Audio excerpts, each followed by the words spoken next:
Psikososial adalah suatu kondisi yang terjadi pada individu yang mencakup aspek psikis dan sosial atau sebaliknya.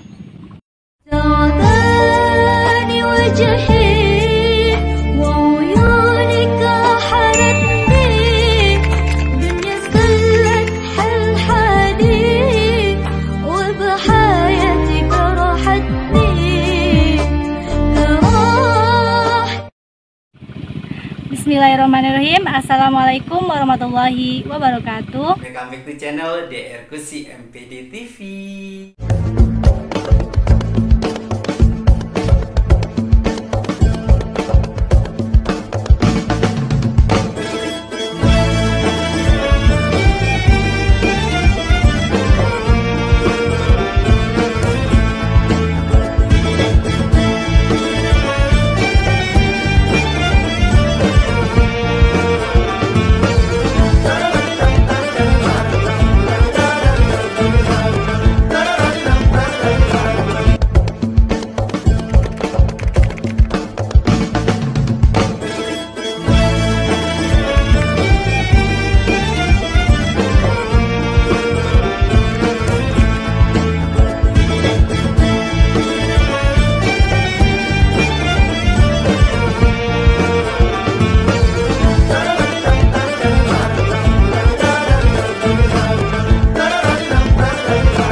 Mahasiswi, sobat-sobat di channel yang dirahmati oleh Allah Subhanahu wa Ta'ala.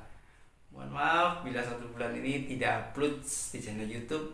Lagi menyelesaikan 4 buah buku yang harus saya revisi dalam waktu sebulan ini. Alhamdulillah buku tersebut sudah terbit. Yang pertama, buku mengenai metodologi penelitian kualitatif. Ini bagus buat yang lagi nyusun skripsi, tesis, dan disertasi.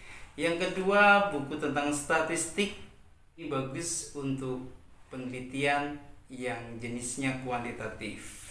Dan bagi guru-guru, jangan lupa membeli buku manajemen kelas saya. Ini penyempurnaan dari buku sebelumnya tentang pengantar manajemen. Dan yang terakhir, bagi guru SKI wajib mempunyai buku ini untuk mengetahui kedalaman ilmunya, yakni buku pengantar sejarah pendidikan Islam. Good job.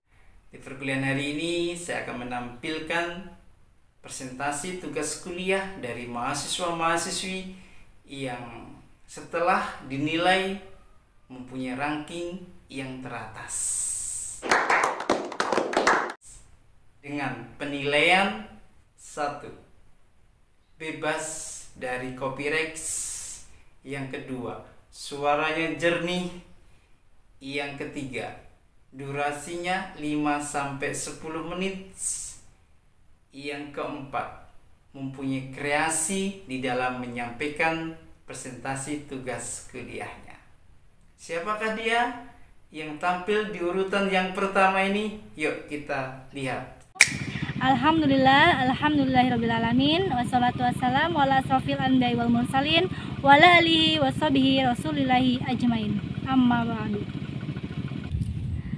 Halo, perkenalkan nama saya Jubaidah dari Prodi PAI 4A dengan NIRM 12 14 19 18 6. Baiklah, pada kesempatan kali ini saya akan mempresentasikan materi saya yang berjudul tentang manajemen psikososial yang dibimbing oleh Bapak Dr. Iwan Agus Supriyono MPD. Baiklah, untuk lebih lanjutnya mari kita simak video berikutnya. Kata-kata remaja dan belasan tahun diasosiasikan dalam budaya barat dengan sikap memberontak, krisis identitas, pemujaan pahlawan, dan kesadaran seksual. Semua asosiasi ini mencerminkan tahap-tahap perkembangan yang kita yakini dialami semua orang. Perkembangan pribadi dan sosial ini sangat berperan penting bagi kemampuan guru dalam memotivasi, mengajar, dan berhasil berinteraksi dengan siswa dalam berbagai usia. Sama seperti perkembangan kognitif. Yang pertama yaitu perkembangan pribadi dan yang kedua yaitu perkembangan sosial. Dan sering digambarkan dari sudut tahap-tahap. Pemanfaatan media seharusnya merupakan bagian yang mendapat perhatian guru dalam setiap kegiatan pembelajaran. Oleh karena itu, Guru perlu mempelajari bagaimana menetapkan mainnya pembelajaran agar dapat mengefektifkan pencapaian tujuan pembelajaran dalam proses belajar mengajar. Kita masuk materi yang pertama, yaitu perkembangan psikologi sosial.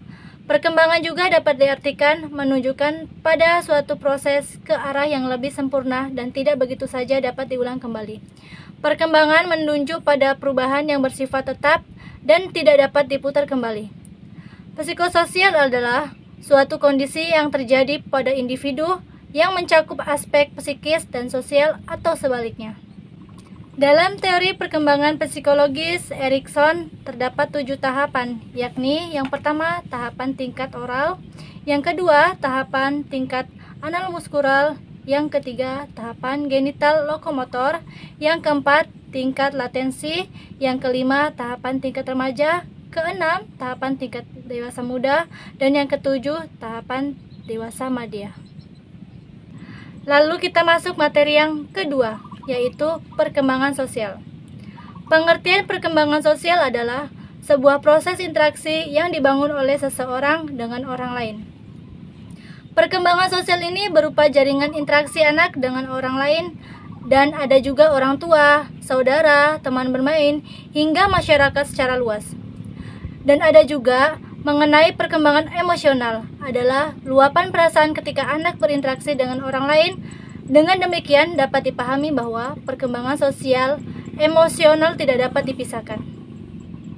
Lalu kita masuk materi yang ketiga, yaitu perkembangan emosi.